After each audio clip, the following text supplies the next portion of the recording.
Greetings, iOS Nation. This is Georgia from Tippy.com. Welcome to our weekly podcast focused on everything iPad, from news, how-tos to apps and accessory reviews. This is iPad Live.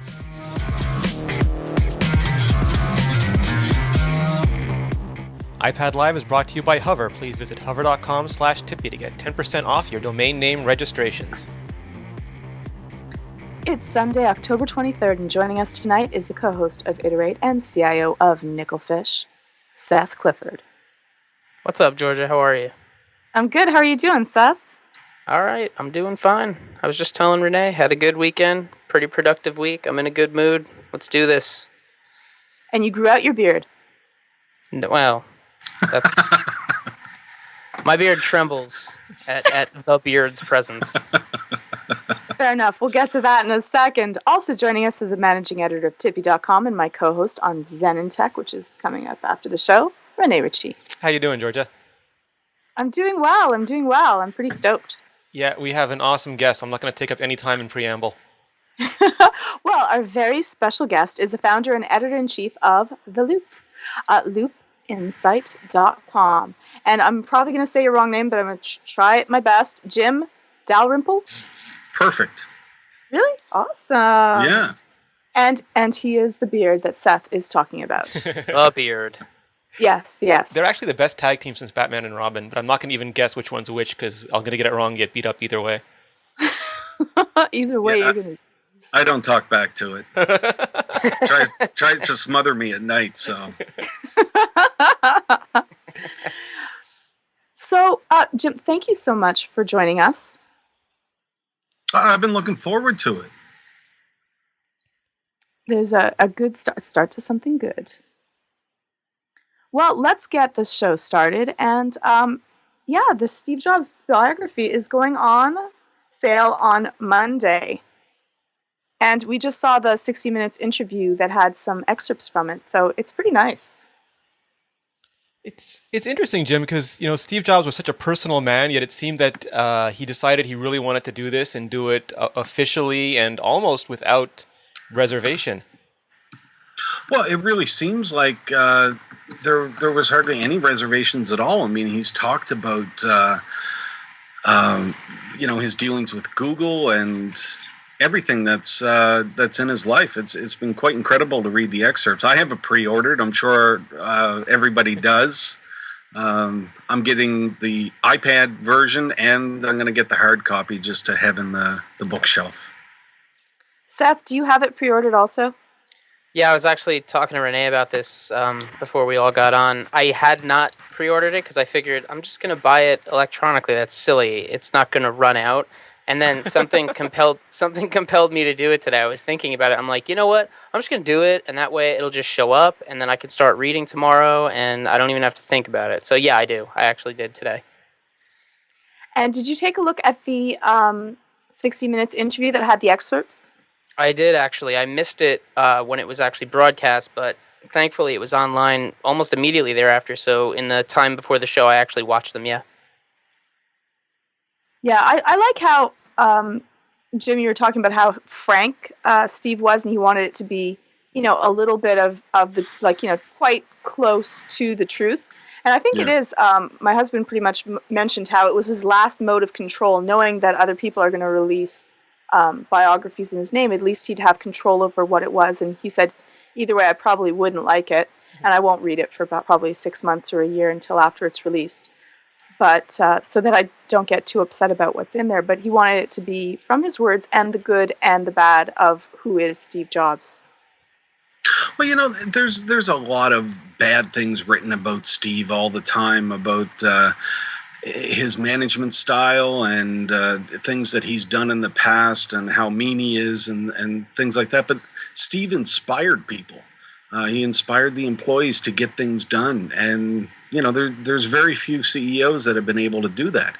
A lot of people have tried to mimic what Steve has done in his management style, and they're just ignorant people. They don't inspire people to get things done like Steve does. So it's going to be really interesting to read it from his perspective. And really, that's what this book is. It's coming from Steve. I think that I was a little bit shocked with the deodorant situation and hygiene. That I was a little bit like, The Atari years. yeah, when he'd walk around without like shoes and his bare feet, or I guess sometimes socks, But probably. before it was Silicon And Valley, it was hippie. I mean, it was a very hippie time that he came from. It was a whole. I think that was the confluence he kept talking about.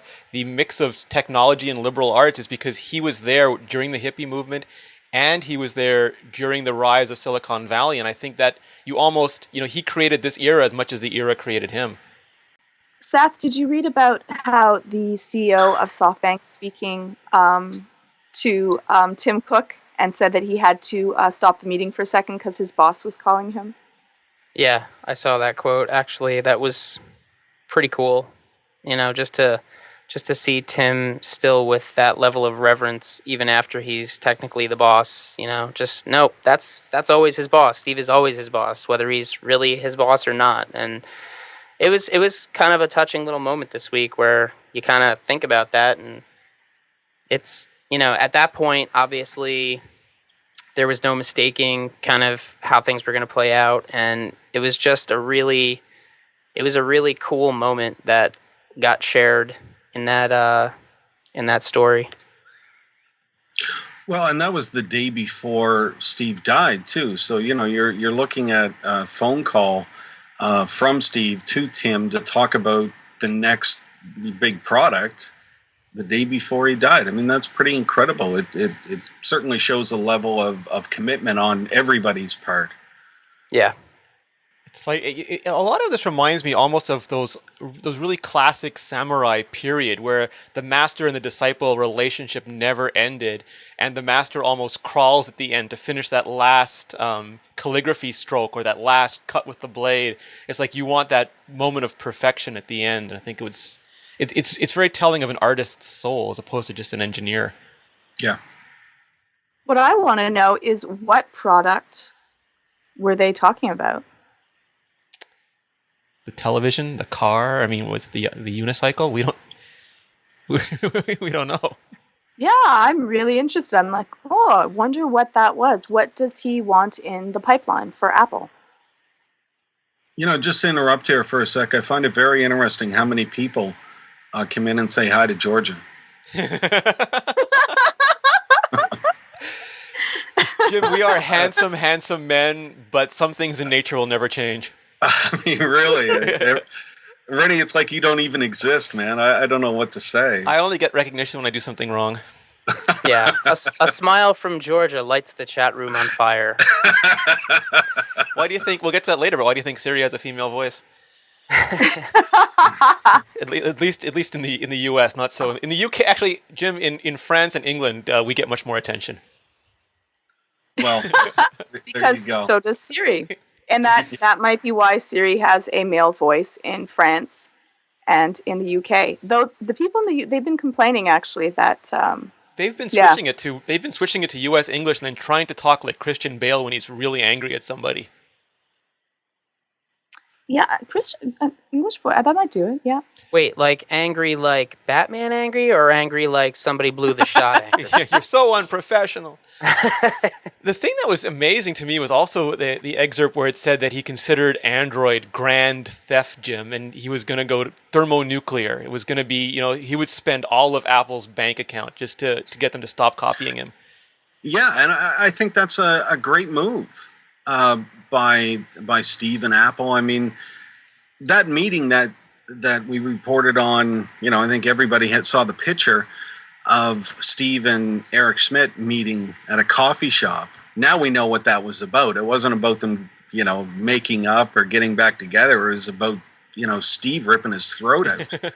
So I think that's a good thing. Steve has always stood up for his products, and to tell Google that he's willing to spend $40 billion to right this wrong.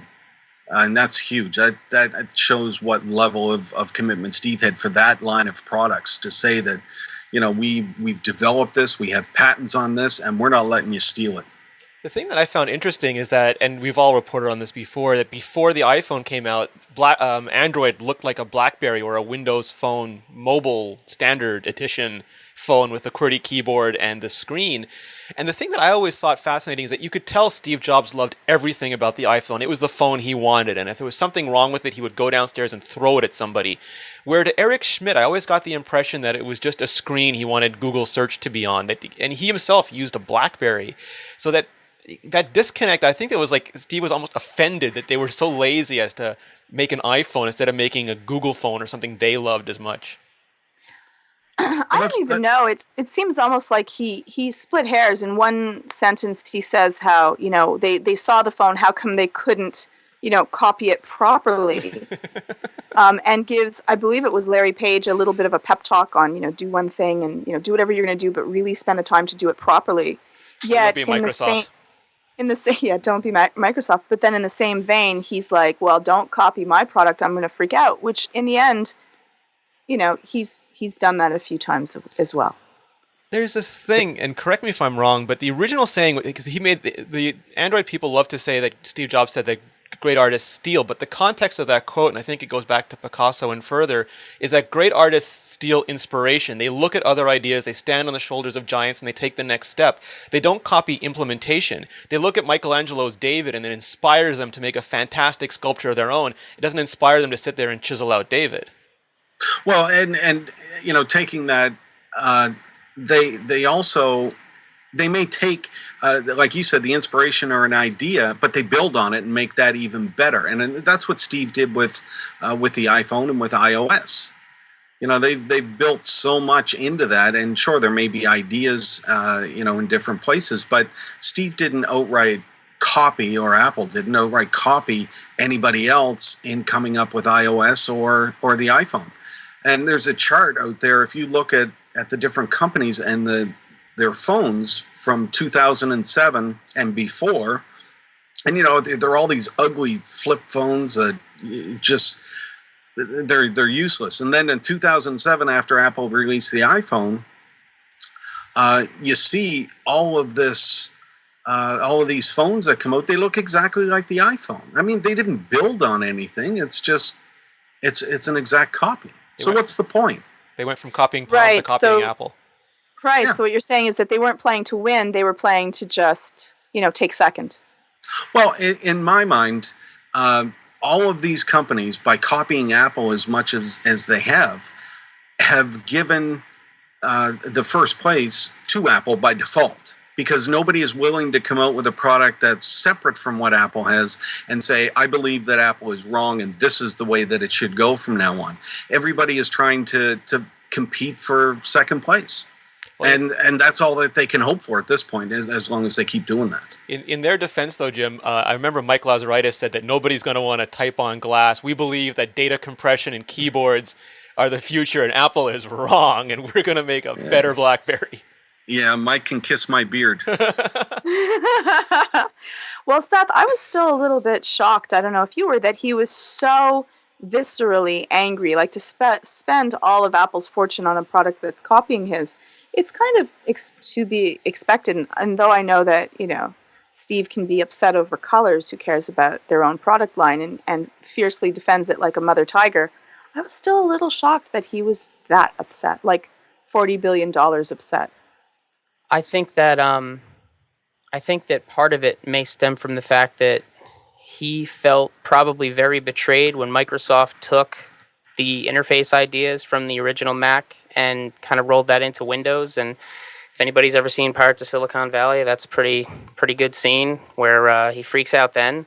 And I think that maybe that kind of stuck with him, and whether it was accurate or not, depending on who you ask, and whether it was fair or not, I think that he felt betrayed by that, and I think this probably had kind of shadows of that situation for him. So he was going to react extremely emotionally and somewhat, to the outside observer, possibly irrationally. But I think that he probably felt much the same way, that, here we had this thing that we did and we put so much into it, and you're just taking it, and you're not even doing it well. And you were on my board of directors.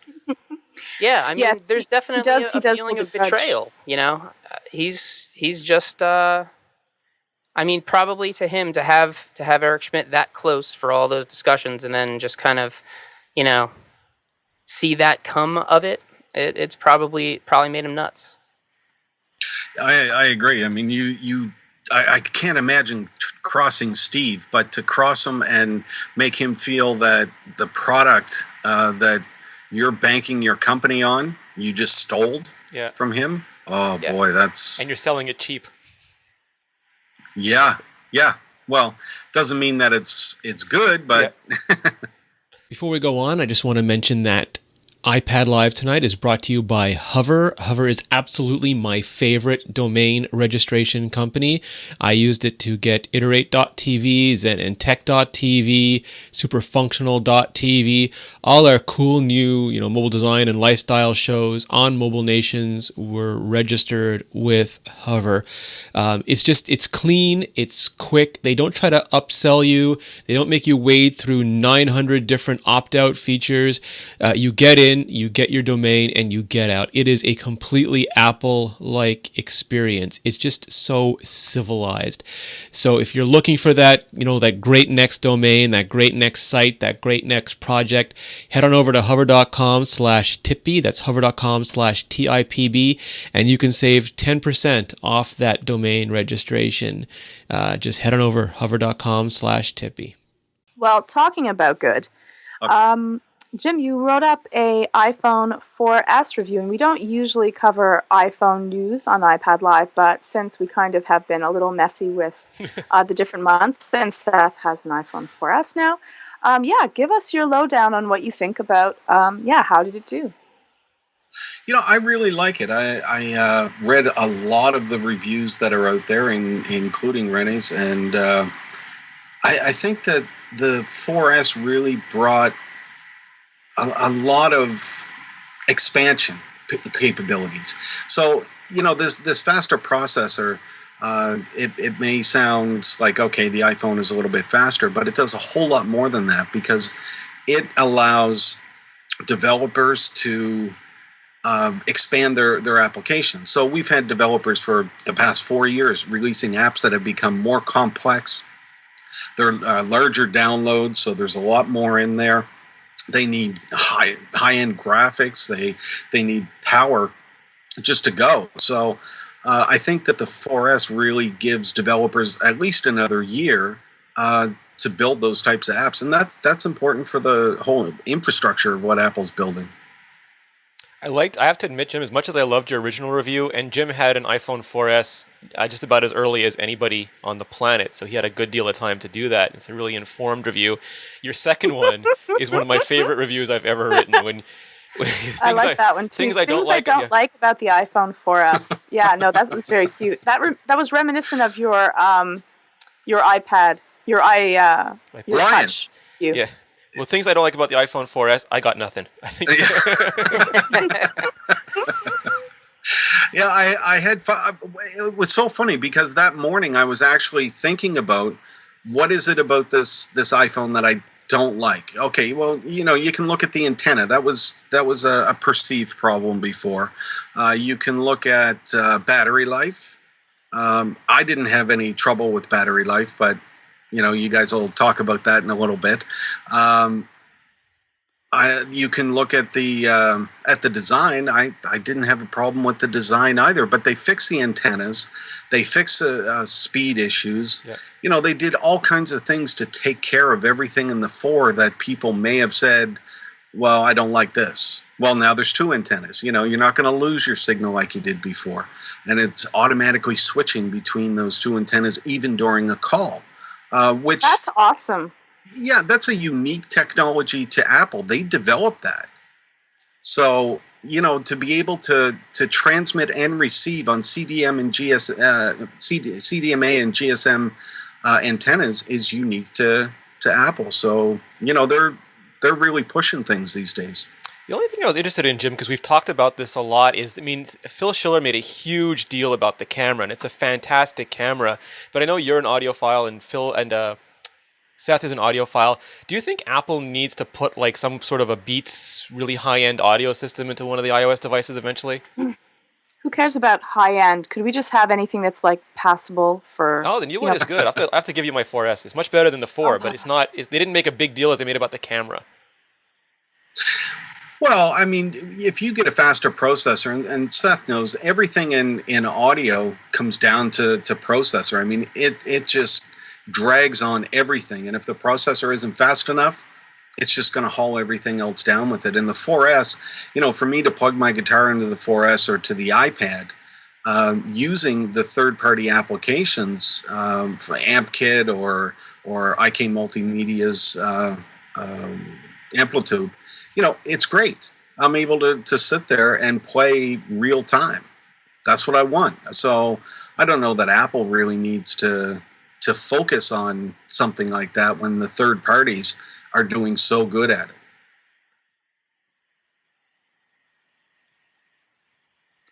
That was my only question. Seth, do you think they need a beat system?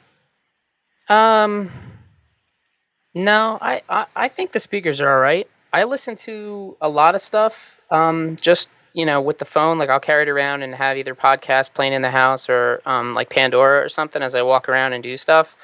And I usually have it in my pocket and it's just cranked up. Granted, it's a lot of spoken stuff, so it's not really that I notice many, differences. But even when I'm just listening to music, it's good enough. Like, I think the speaker, there's actually a thing that I've since kind of kept using.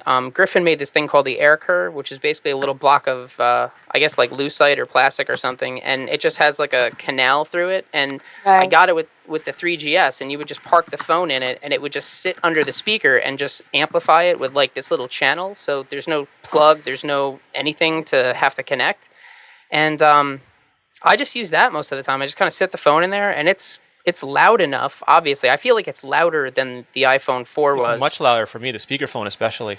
Yeah, it's definitely better. And in terms of quality, I mean, the way I think of it is the way that people like in the 70s carried around transistor radios to listen to like baseball games and stuff. Like, it was a little radio.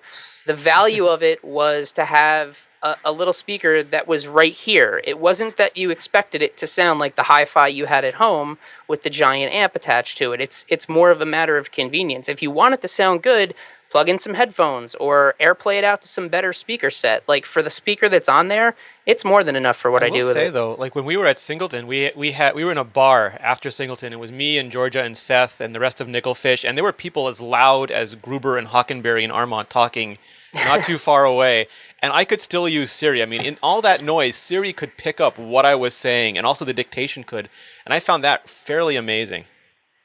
Well, I still find that I have to do like similar to what you're talking about, Seth, but I have to use the cup hand to try to like You got an old 4 focus though. all the.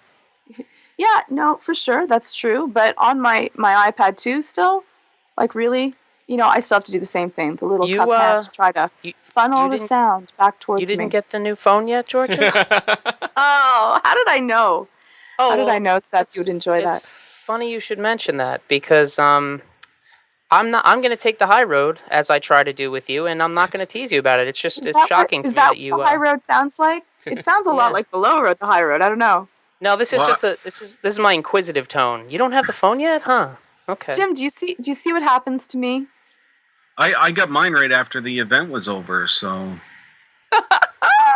Oh, it hurts. It hurts. Well, I'm in the process of thinking about it, so we'll see. Do it.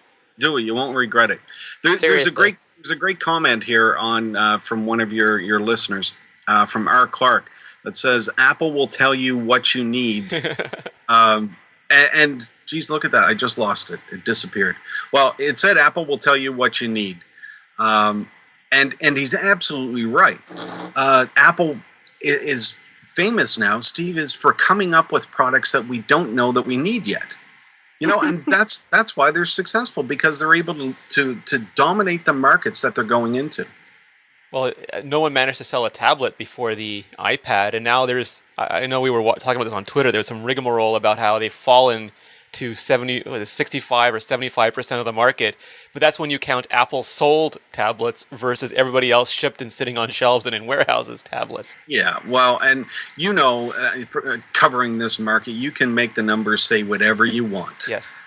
So if you look at Apple's sold against other manufacturers sold, now you're back up into the 90%. It's always telling when someone won't give you sold figures that the sold figures probably aren't worth giving. They're probably not palatable. But back to the 4S. Siri really is tempting for me more than anything else because I don't really need faster speed. I would appreciate faster speed, and definitely lost calls would be great. Not great not to have, but yeah, Siri might put it over the edge.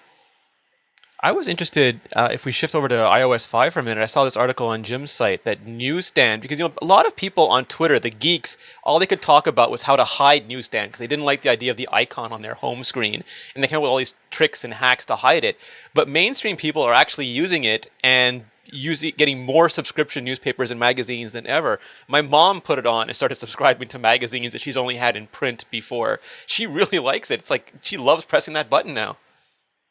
Yeah, and it's working for the magazines and newspapers, and that's what I think Steve was saying to them a couple of years ago when he wanted to start selling digital subscriptions to things, that you can reach your customers because a lot of the customers are moving on. This is where they're going now. They're going to iPhones and they're going to iPads, and they have their computers and iMac or whatever it is at home, so you can read these periodicals or daily newspapers wherever you are, and you can start to read at one place and continue reading at another, and everything is just there for you.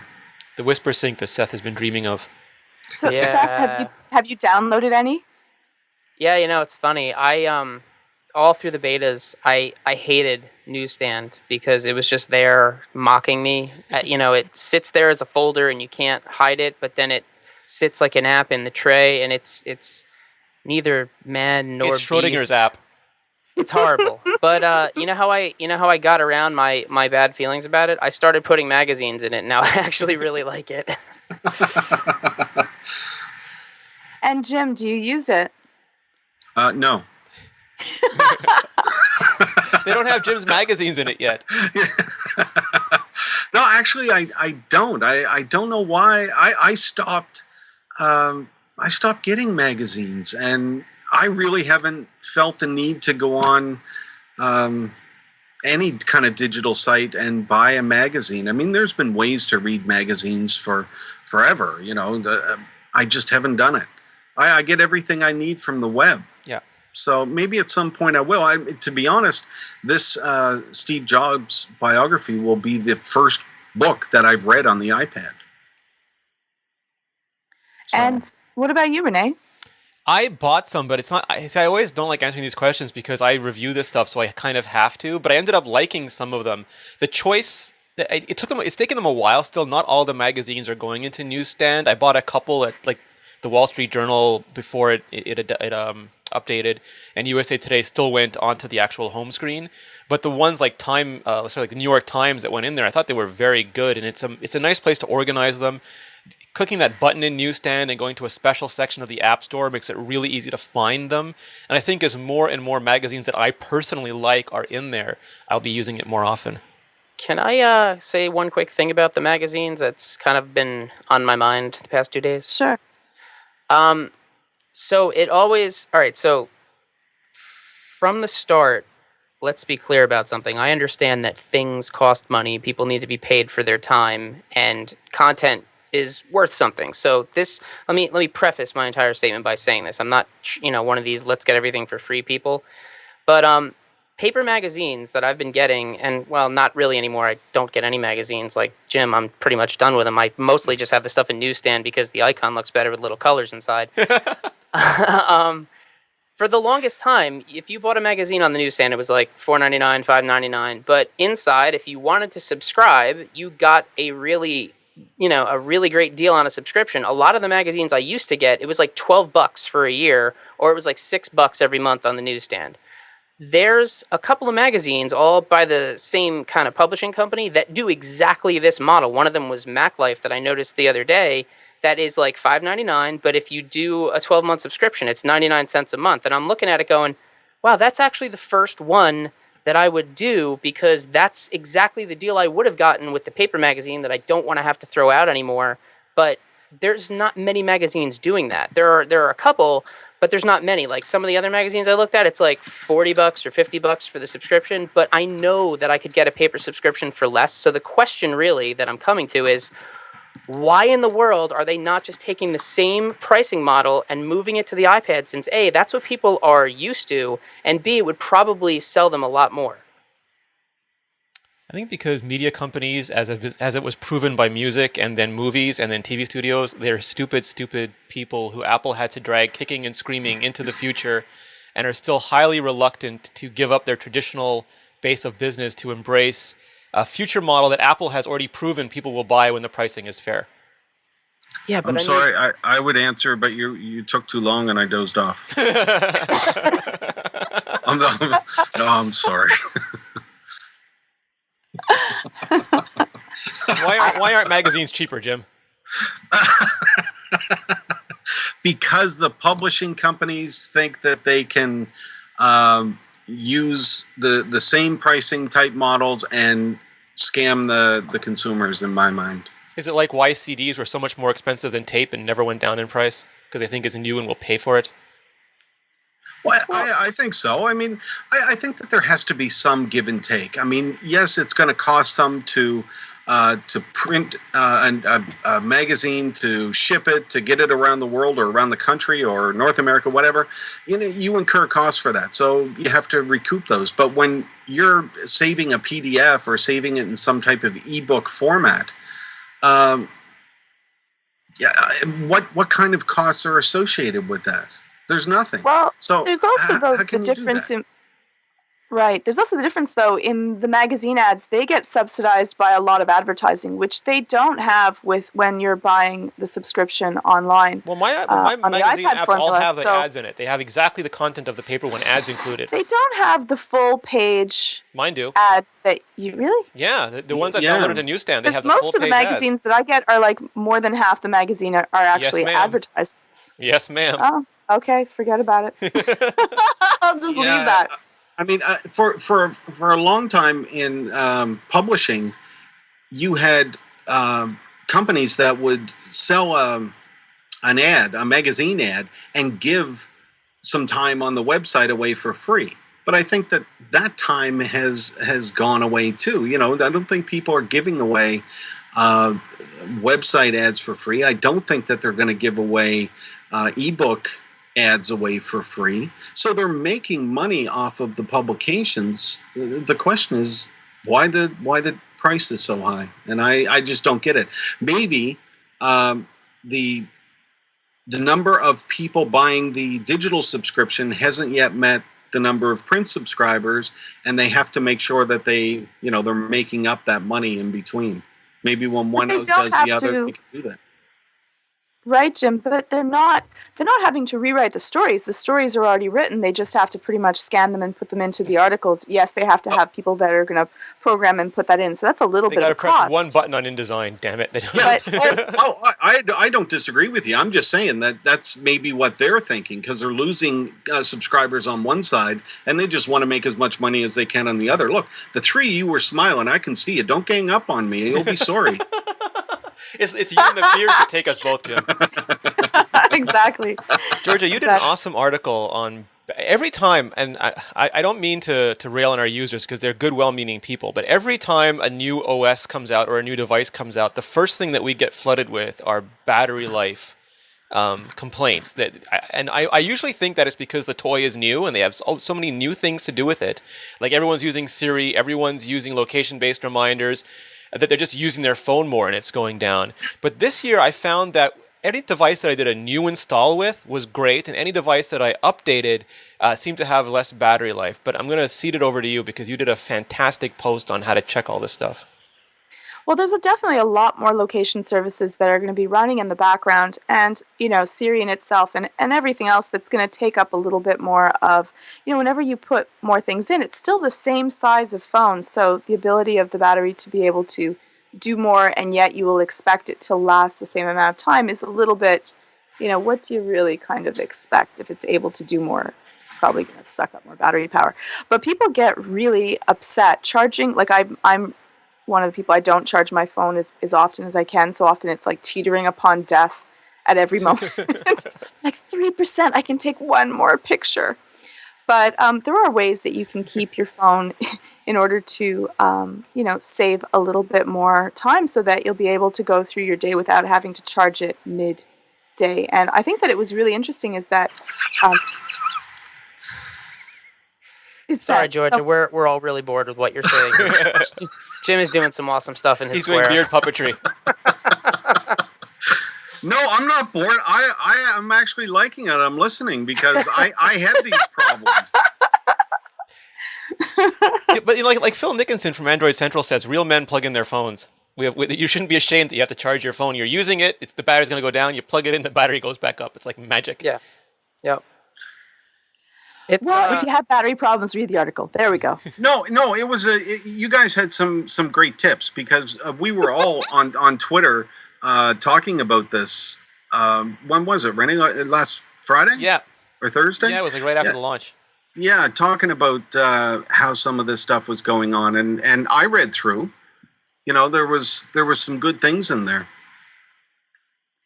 And someone in the chat room gave some really neat ideas on checking, for like per 1% how long it takes for usage. And I thought that was a really neat manner in which to find out exactly how long it takes your battery in different sets, if Wi-Fi is on, if Wi-Fi services are off. If you're not within Wi-Fi, why have it check in the first place? You can just turn that off and not have to worry about it anyways. So there's some really sweet tips as well that came through the chat. So take a look also from the comments when you do it. But do you guys charge all the time? Like, are you good with that? I'm good with it. Yeah, me too. I top off whenever I can, just because. Yeah. And Renee? Yeah, I charge constantly. But I use my phone. Like I can run the entire website from my phone, but that comes with the penalty of you doing tons and tons of stuff all the time. Especially if you're at a conference or a show and that's your only method of communication. I carry juice packs. I have a car charger. I'm using that thing. It's not sitting in my pocket. Yeah. Now, Georgia, what did you find saved the most amount of battery power? Well, definitely, having it searching for, say, Wi-Fi and different hotspots. I like the idea of Siri's getting rid of the raise to speech, turning off location services, then you don't have to worry about it searching anything that's running in the background that you're not really going to matter, as well as just turning down the dimming your phone in itself, just lowering that is huge. So you'll be able to have to kind of not worry. It's not something that's going to really matter very much to you, and it will really save the difference in the time. Like if I'm at 10% and I change it, it'll go up to like 15%. I'll have for time, I'll have like 5% more time in order to use my phone. And that's a big deal if you're like hoping to get to somewhere where there's going to be a charger. Yeah. When you started talking about dimness, I thought you were talking about me. But so what are your favorite, Jim? Well, one of the first things that I always do with the iPhone is to turn off a lot of the location stuff for apps that I really don't need. And this time it was reminders. I mean, I had it on to test out reminders and say, okay, remind me to, make a call when I get here. And it worked fine. Then I turned off locations for that app because I don't often use it. Yeah. I live in the Arctic, so I basically hibernate for 8 months of the year. That's what the beard's for. Yeah, exactly. That keeps me warm. That's why I can wrap it around my head because I use it as a scarf. So I don't use a lot of those features, and it's really nice to be able to go out to somebody and say, "Hey, look how cool this is." But why have that on? Tearing up your battery if you don't need to. The thing that's interesting is that Apple... Oh, sorry. No, Apple pays a lot of attention to this. If you talk to Apple, they will often ask you to run I forget the name from their special utilities that they will send out to you that'll run on your phone using an Apple profile and collect battery information. And they do that especially on the 0.0 firmwares because those are always the newest and they're never perfectly tuned. And then usually like the .1s start to really improve battery life. And that's happened, I think, with 3.0, 4.0, and I'm sure it'll happen with 5.0. So Seth, what do you use to keep your device, or do you use any? Do you just let it die since you're going to charge it as soon as possible? I have it on the dock most of the day at work. Excuse me. I have it on the dock most of the day at work, and I grab it and leave with it when I need to. Just in general, I don't I pretty much leave everything on. Like on any given day, I have Bluetooth on because I'm in and out of the car. I'll leave Wi-Fi on because I'm either here or at the office. If I'm traveling, I'll turn those things off. But in terms of saving battery life, I did the Siri raise to talk to thing because I don't anticipate myself ever actually doing that motion. I just kind of hold it in front of me. And then the only other things I did turn off were in the location services under system services. I turned off location-based iAds because I don't give a crap about that at all. I turned off setting time zone because I'm usually in this time zone, and I turned off traffic because I don't really use Google Maps all that much, so I figured if I need to, I can flip that on and look at it, but I left on like the cell network search, compass calibration, and diagnostics, and my battery's been all right. I did a restore the other day just to try an iCloud restore because I was seeing some kind of strange drain, like it was really dropping quick.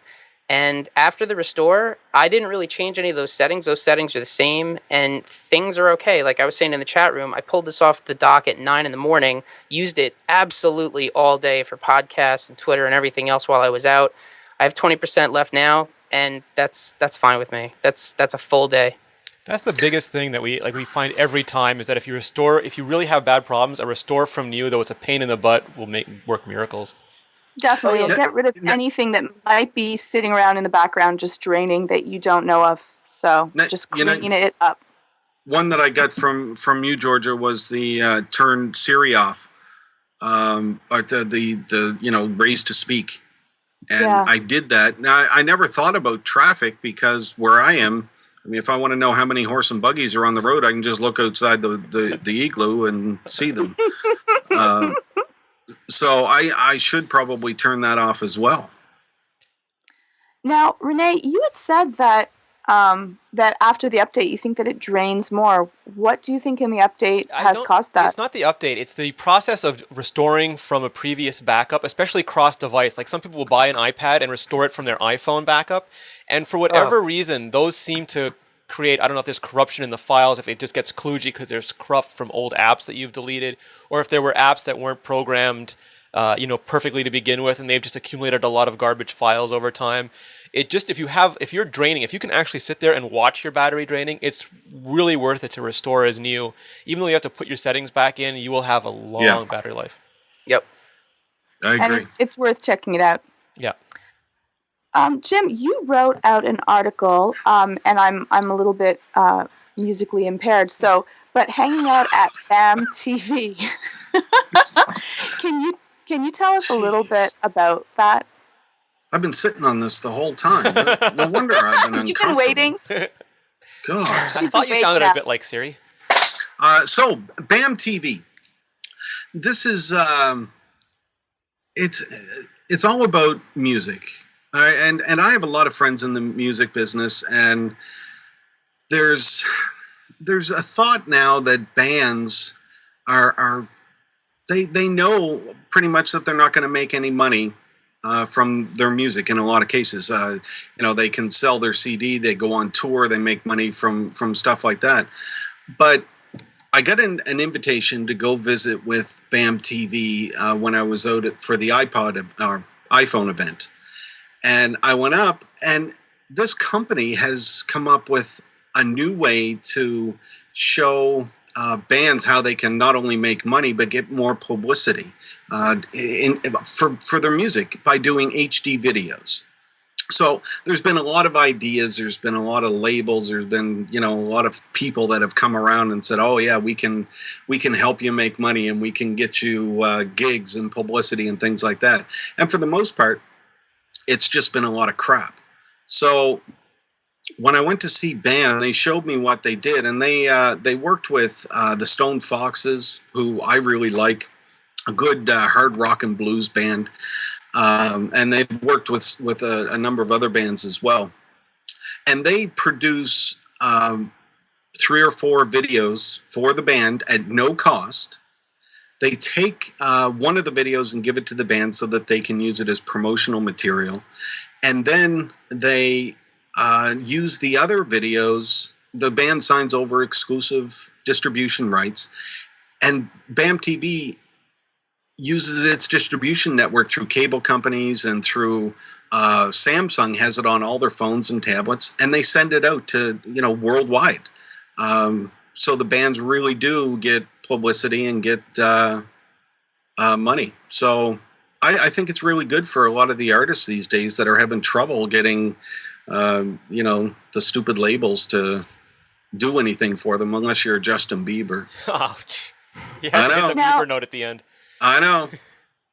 Now they do the video. They're gonna make the profit from the video. Do they help, like, push the video out to different places where the band may not already be? Yeah. Well, I mean, they push it out. Of course, you can get on iTunes these days, but they push out the videos to places in Asia and Europe, and they have an iPad app coming. So it's going to be interesting to see how they do. I'm really interested.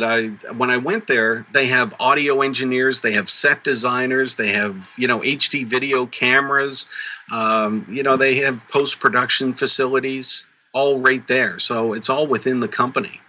So basically the band goes in and plays live. So if you're a sucky band, then you're still going to suck. And they probably won't want to work with you. There's no auto-tune to help you. There is no auto-tune. I mean, they play live and they record you live. So, you got to be good. And I think that's one of the things that they're doing. They're picking really good bands to work with. So you have to go there, though. You can't send them something and they're going to put something together for you. You have to actually, can sing, will travel kind of thing. Exactly. So, they get a lot of demo tapes and things like that. And, they look through them and they decide who they want to work with. And that's what they do. They bring the bands in and now you have Seth, videos. The whole cool thing about Seth, all this... Sorry, go ahead. I was going to say, the cool thing about this, and you can say a lot of it is due to Apple, but it goes just a little bit beyond Apple too, is this democratizing of music. Before you had all these gatekeepers that, you might be a pretty face with an auto-tune and have an opportunity to make albums, and you might be a fantastic singer that nobody ever heard of because you lacked that opportunity. And now you have all these tools, like Jim said, to get onto iTunes, to be a live band and tour and get your music out there. It just seems like such a better opportunity for creative people. Right, and Seth, you're musically inclined. I hear you can hold a tone and play just a few instruments. Would this be something that, if you were, deeper into the music industry, that you can see small bands being interested in as a way of, making it without having to go to the big music industry people? I think that any band worth its salt that can actually play good music and do it well can benefit from people hearing that. And, to Renee's point, the democratization of music production tools is one of the greatest things we've ever seen in our lifetime, because I remember growing up in high school and in college having like a 4-track recorder and thinking that was like the greatest thing ever. But essentially that's where everything stayed, that was it. It was the beginning and the end, and things didn't go past that. And then when I got into like digital production and Pro Tools and stuff like that, that was a huge turning point. And when you start to realize, wait, I can do, 95% of what an engineer can do in a studio if I really put my nose to the grindstone and learn this stuff and do it right, it's very exciting to people. But the flip side to that coin is that the price has come down, everybody buys the tools, and then people who have no talent at all suddenly have a very well-produced album of crap. And it's still hard if you're a good band to get out there and to have people hear you. So I think if I'm understanding this correctly, and basically they have to, Jim, correct me if I'm wrong, they go and play live to do this? Yeah, they go to BAM TV studios and play live. So like I said, if you're crap, you're still going to be crap in the video. And right. they need to, I guess, similar to a label, they need to choose you as a band to come and work with. But I think that, the fact that everybody can get on iTunes these days, bands really need something to differentiate themselves with. And, Yep. Being able to go global with videos and being able to play live, that's a big thing now. Yeah, kind that's of that's exactly it though. Just like I was saying, it's we went from too many gatekeepers and not enough people being able to break through to everyone being able to break through. So now you need to kind of separate out the wheat from the chaff and find the people that are really, really doing it. you need snipers. Snipers on the wall. Snipers are good for everything. Jim did another. I love Jim's cover, and I apologize because Kevin's in our chat rooms. This is going to be extra fun. But Jim did another one of his awesome articles on BlackBerry maker RIM, and his titles are inspired. Sweet Jesus, RIM announced another operating system. Wait, let me look shocked. Okay. And this is BBX, their rebranding of the QNX operating system, which is actually a really decent OS. It's embedded. It runs nuclear power plants and cars. And I sat through this because I was doing it with Kevin, and they had a 4-hour keynote with an intermission. I've never had an intermission in a keynote before. And at the end of it, they didn't show off a new phone. They talked about a lot of great technology, a lot of great HTML5, like WebGL, Cascade from the Astonishing Tribe, which we'll talk about tomorrow on Iterate. But he didn't even hold up the phone and do a tease at the end of this. And I don't know, it just seems to take RIM so long, Jim, to get devices out. You know what? Yesterday or last week's announcements were groundbreaking announcements for RIM in 2005. But they wait so long. They could have really led that industry and done a lot. And people think that I hate RIM because of the stories that I wrote. I don't hate RIM. I used to use a BlackBerry. I love the BlackBerry. You're Canadian. Well, but I think that your pension plan is invested in this. I just think that RIM kind of sat on their laurels and said, okay, we're number one and we can do what we want. And that's unfortunate because they ended up losing the market. And not only that, they're trying to put out products now that should have been put out years ago. And they can't do it. Is it sort of like Microsoft with Internet Explorer and Adobe with Flash? Is that they were so far ahead, they kind of just, or maybe even Apple before Steve Jobs came back, they were so far ahead, they decided just to put it in neutral and let it coast? Yeah, well, Apple was so far ahead, they almost went bankrupt. Yeah. I mean, Apple was in a terrible state when Steve came back. And, Steve took the products and really cut them down to 4 main categories and went after those categories and then started coming out with, the iPod and that whole generation of products. But RIM could have done something more than what they did. I mean, I took a picture and I posted this a little while ago. I took a picture of the newest BlackBerry that was released and the BlackBerry that I had in 2007 when the iPhone came out. They look identical. I mean, what kind of nonsense is that? You have to design things. You can't just have, the design and everything remaining exactly the same for how long? 4 years? So the CEOs, I believe, in RIM need to go. I mean, they should be just pensioned off or something. Parachuted. And it was a bit the same with the Android announcement, Seth, because they showed off Ice Cream Sandwich, which I was hoping, and again, we'll talk about this more tomorrow, I was hoping that Mateus Duarte would do for them what he did for Palm, but it was a sort of a more unified, sort of a more iterative approach, but then they kind of blurred because iPad apps are so distinctive and so successful, and there's so many of them, and there really was no answer to that from the show. Yeah. I think we're probably going to have to wait and see what people come up with before we actually see the promise of Ice Cream Sandwich, because I watched the announcement the other day and, again, we'll talk about this tomorrow from a different perspective.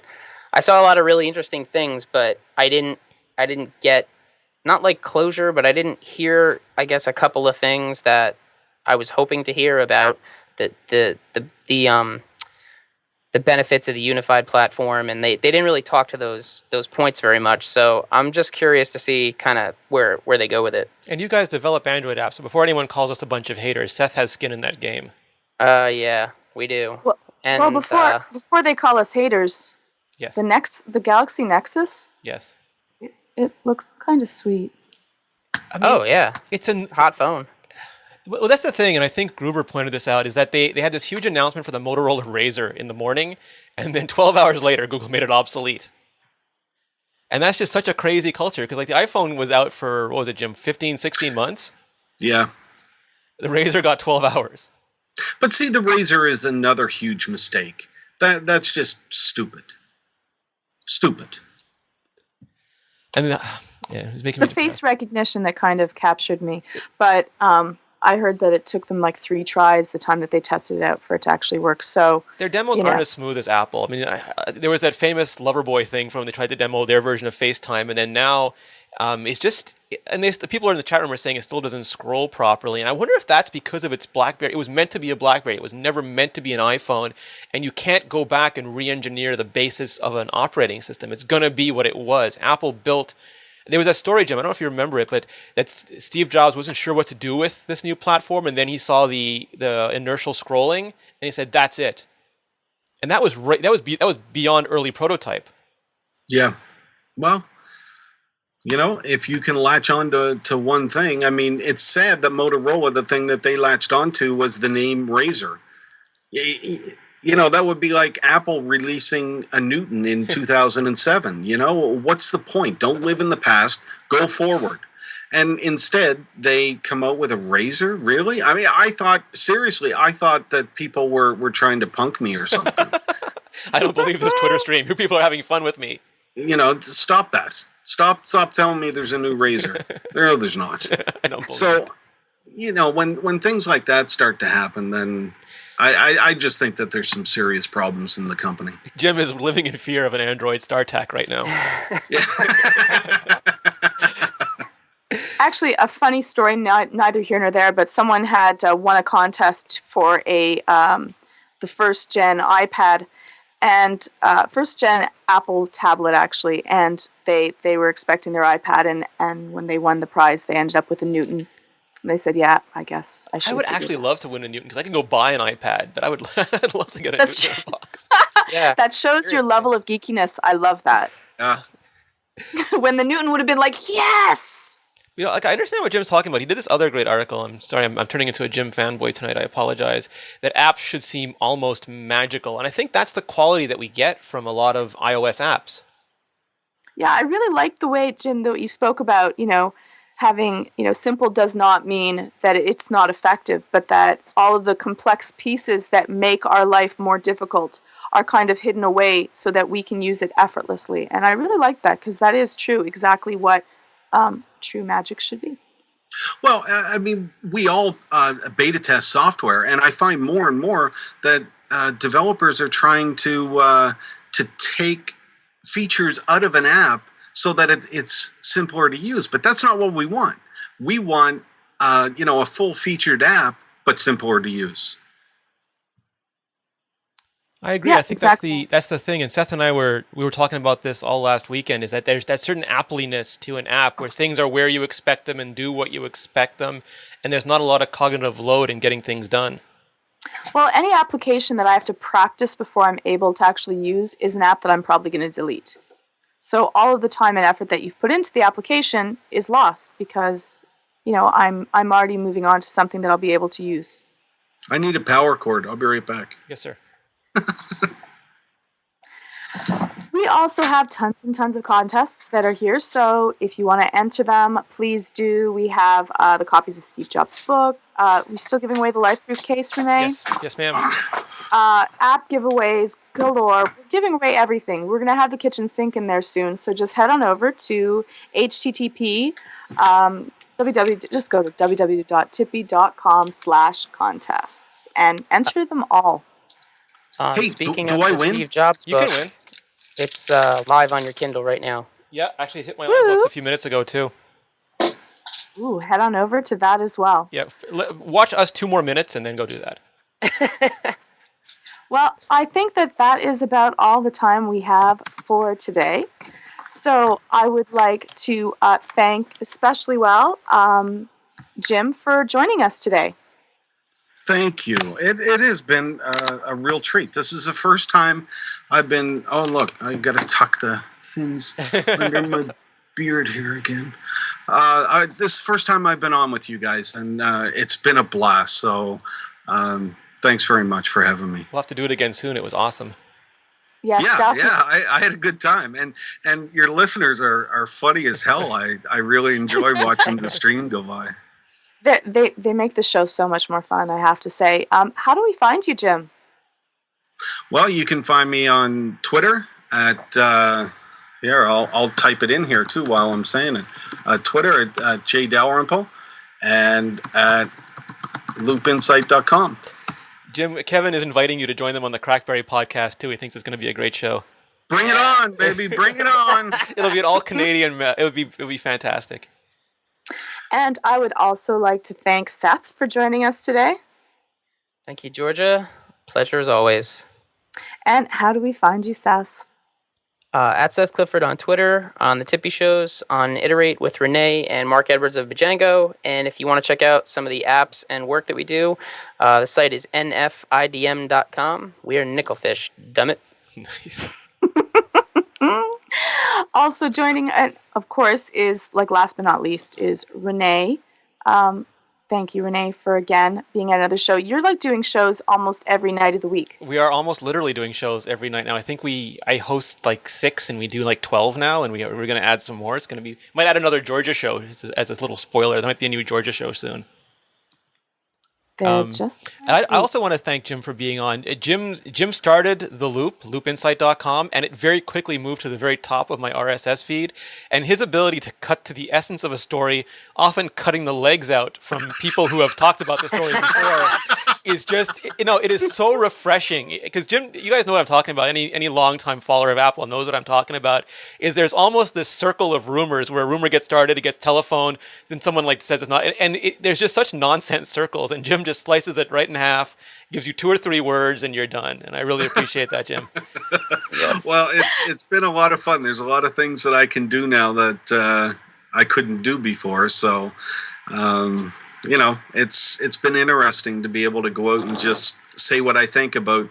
I think the last article that I really tore apart was from the LA Times. Yep. And Love just right after I posted it, all of a sudden, like 6 people from the LA Times started following me. So They might have liked that, Oh actually. no, he used logic on us. We weren't prepared. we can handle hate, but not logic. yeah, exactly. And how do we find you, Renee? You can find me at Renee Ritchie. You can find me, of course, on tippy.com, at zenandtech.tv with Georgia.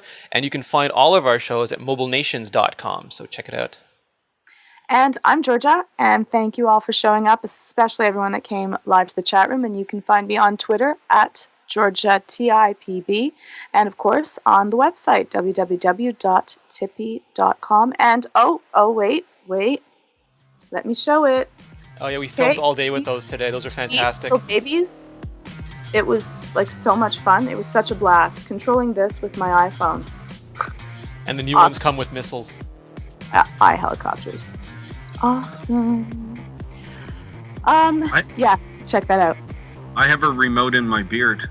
I don't even know. That's where the beard parts, and that's where the helicopter comes out. It's like from. Airwolf. It launches from the beard.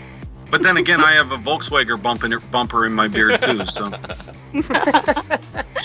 You can reach all of us at Tippy via email at podcast@tippy.com. Leave a comment when the show goes live. We're here every Sunday night from 6 p.m. Pacific, 9 p.m. Eastern, 2 a.m. British summertime. And of course, Renee, our companion show. iPhone Live, Wednesday night, same bat time, same bat channel. www.tippy.com/live for all our podcasts, including, take a deep breath, iPhone Live, iPad Live, Zen and Tech, Super Functional, Iterate, and many more. See mobilenations.com. And if you haven't already, subscribe to us on iTunes. And please leave a rating. Fabulous, awesome. And the Tippy iPhone accessory store for sponsoring the podcast. And of course, everyone who showed up live, you make it so much fun. So thank you. And Zen and Tech coming up.